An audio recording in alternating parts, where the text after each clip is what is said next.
Hello guys, bersama saya lagi dalam Alright Nopo Channel. Kerajaan Perpaduan tumbang dan Datuk Seri Anwar Ibrahim akan dijatuhkan.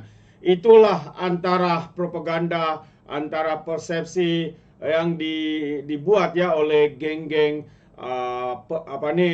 cyber trooper daripada pembangkang yang begitu terdesak. Adakah ia diiyahkan oleh pemimpin-pemimpin daripada pembangkang ini yang sengaja ya untuk mewujudkan persepsi seperti ini, sahabat-sahabat semua.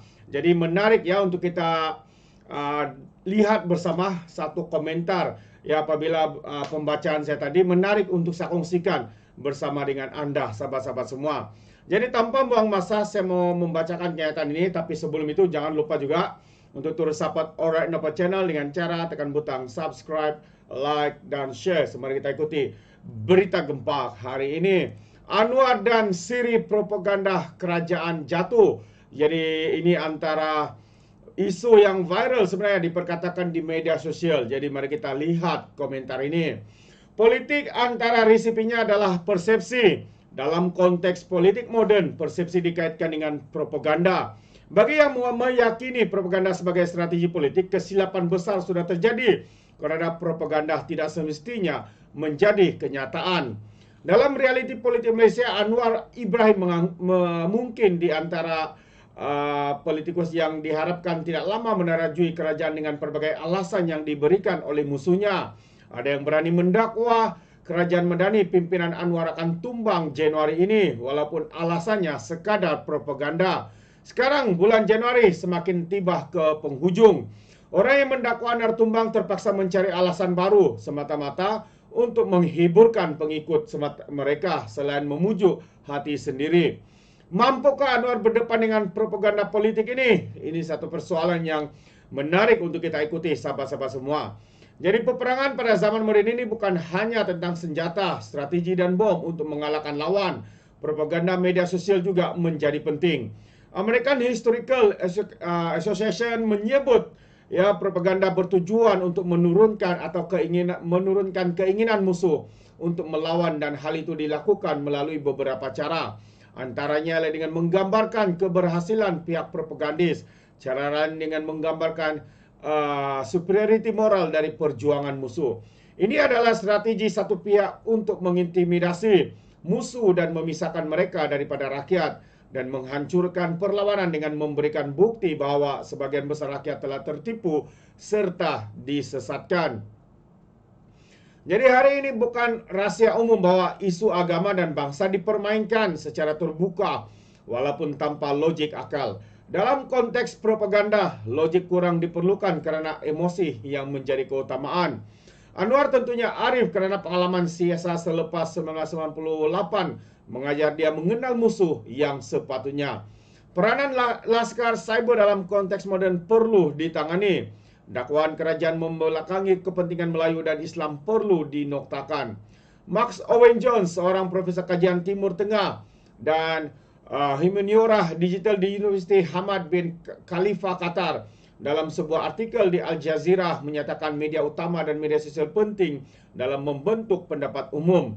Salah satunya adalah dengan menggambarkan keberhasilan pihak propagandis ketika era Perang Dingin. Propaganda media barat terhadap Pakatan Waso yang disebut Blok Timur amat keterlaluan.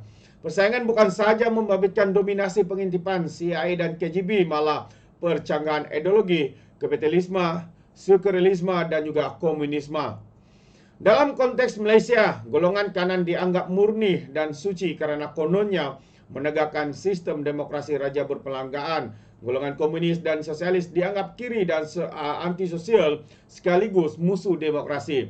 Gerakan pelajar 1970-an yang dikaitkan sebagai golongan kiri tidak terkecuali dianggap pro-komunis. Anwar Ibrahim Ali dan Hisamuddin Rais pernah dimomokkan ejen Soviet Union yang cuba menghasut gerakan pelajar di kampus.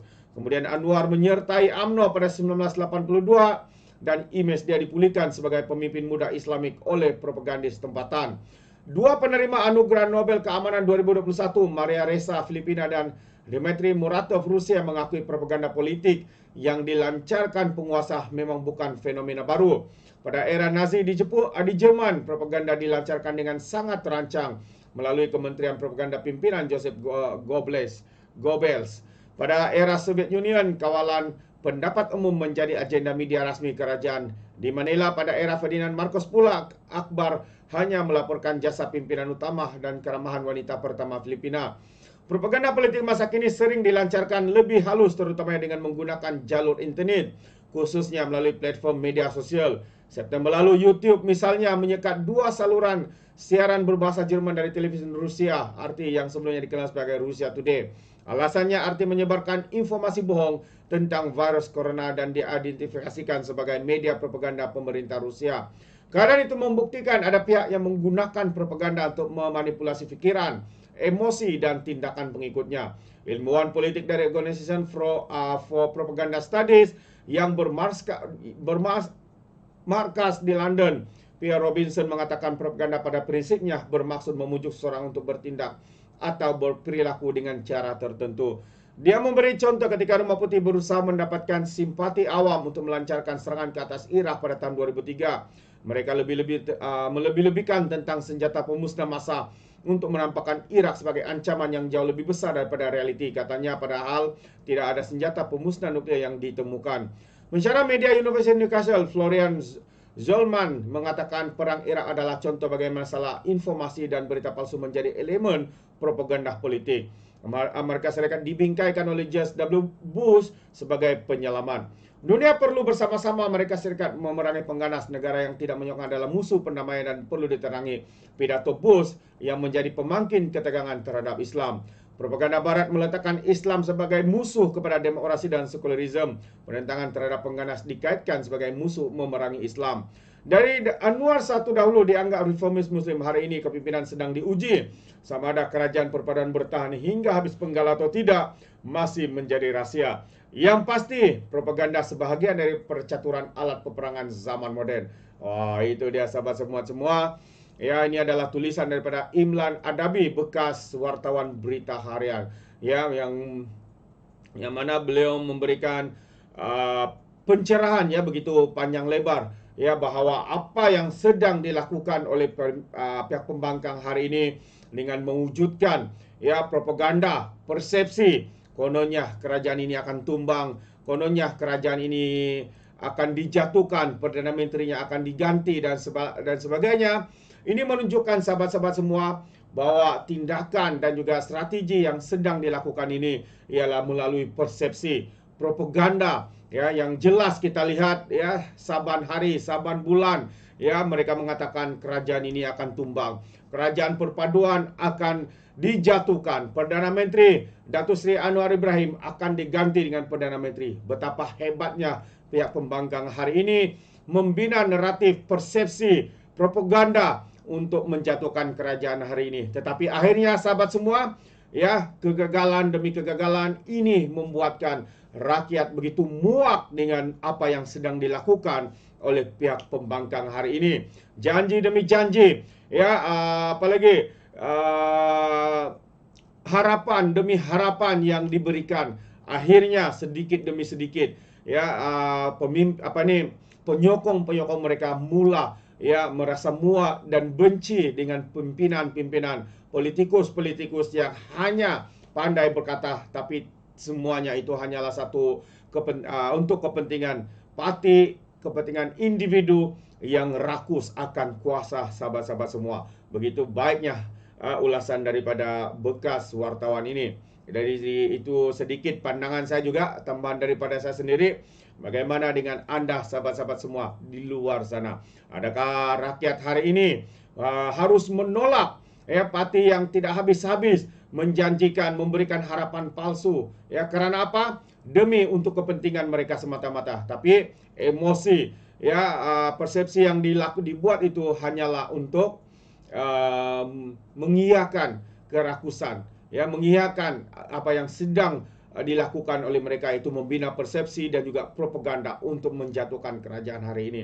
Jadi rakyat hari ini seharusnya harus bijak ya menilai apa yang dilakukan ini oleh pihak pembangkang, oleh cyber trooper, oleh pimpinan-pimpinan daripada pembangkang, adakah mereka melakukan ini demi rakyat atau demi untuk kepentingan parti, kepentingan sendiri, demi kuasa, pangkat dan juga uang ringgit. Jadi fikirkan, Anda boleh berikan pandangan Anda di dalam ruangan komen, tapi ingat komen dengan cara berhemah. Jadi terima kasih, sampai di sini saja. Izinkan saya untuk mengundurkan diri, dan seperti biasa peribahasa mengatakan, tapapun kangkap 2 tahun keinginan. Dalam bahasa Melayunya, tepuk dada, tanya selera. Sekian saya daripada Alright Nampak Channel.